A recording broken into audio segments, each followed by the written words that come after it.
বিএনপির সাবেক চেয়ারপারসন, তিনবারের সাবেক সফল প্রধানমন্ত্রী, গণতান্ত্রিক আন্দোলনের সফল আপসহীন প্রয়াত দেশনেত্রী বেগম খালেদা জিয়ার আত্মার মাগফিরাত কামনায় দোয়া মাহফিল ও অসহায় গরিব দুস্থদের মাঝে শীতবস্ত্র বিতরণ। আমাদের পাবনা জেলার স্টাফ রিপোর্টার মামুনুর রহমানের পাঠানো তথ্য ভিডিওচিত্রে থাকছে বিস্তারিত। আজ 16 জানুয়ারি 2026 বাদাসর ঈশ্বরদী আমবাগান পুলিশ ফাঁড়ি মাঠে গরিব, অসহায় ও দুস্থদের মাঝে 600 কম্বল বিতরণ করেন। সার্বিক সহযোগিতায় ছিলেন ঈশ্বরদী আটঘরিয়া পাবনা 4 আসনের গণমানুষের নেতা, সাবেক যুগ্ম সাধারণ সম্পাদক পাবনা জেলা বিএনপি ও সাবেক সাধারণ সম্পাদক জননেতা জাকারিয়া পিন্টু, ঈশ্বরদী পৌর বিএনপি।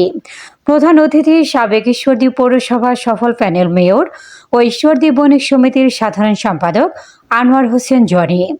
বিশেষ অতিথি পৌর 7 নং ওয়ার্ড সাবেক সভাপতি বীর মুক্তিযোদ্ধা হাসান জামাদার, আবুল কালাম আজাদ, বিশিষ্ট ব্যবসায়ী মনির হোসেন, ওয়াহিদুজ্জামান মিন্টু, সদস্য বণিক সমিতি, মুফতি আবদুল্লাহ আল মামুন, স্বেচ্ছাসেবক দলের নেতা ফুল জুয়েল, আব্দুর রউফ মিয়া, বীর মুক্তিযোদ্ধা সদস্য সচিব ঈশ্বরদী।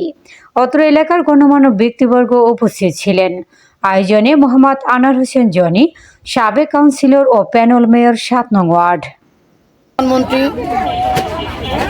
সকল গণতান্ত্রিক আন্দোলনের আপসহীন নেত্রী দেশনেত্রী বেগম খালেদা জিয়ার আত্মার মাগফিরাত কামনার জন্য, আরাফাত রহমান কোকর আত্মার মাগফিরাত কামনার জন্য ঈশ্বরদী আটঘরিয়ার গণমানুষের নেতা জাকারিয়া পিন্টুর পক্ষ থেকে গরিব দুস্থ মানুষের মাঝে আমরা কম্বল বিতরণ করলাম এবং দোয়া অনুষ্ঠান করলাম।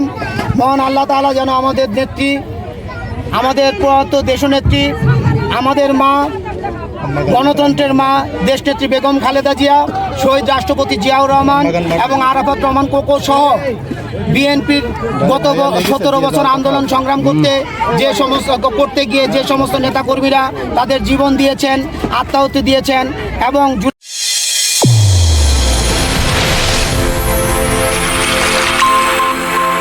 চ্যানেল A1 হৃদয়ের স্পন্দন।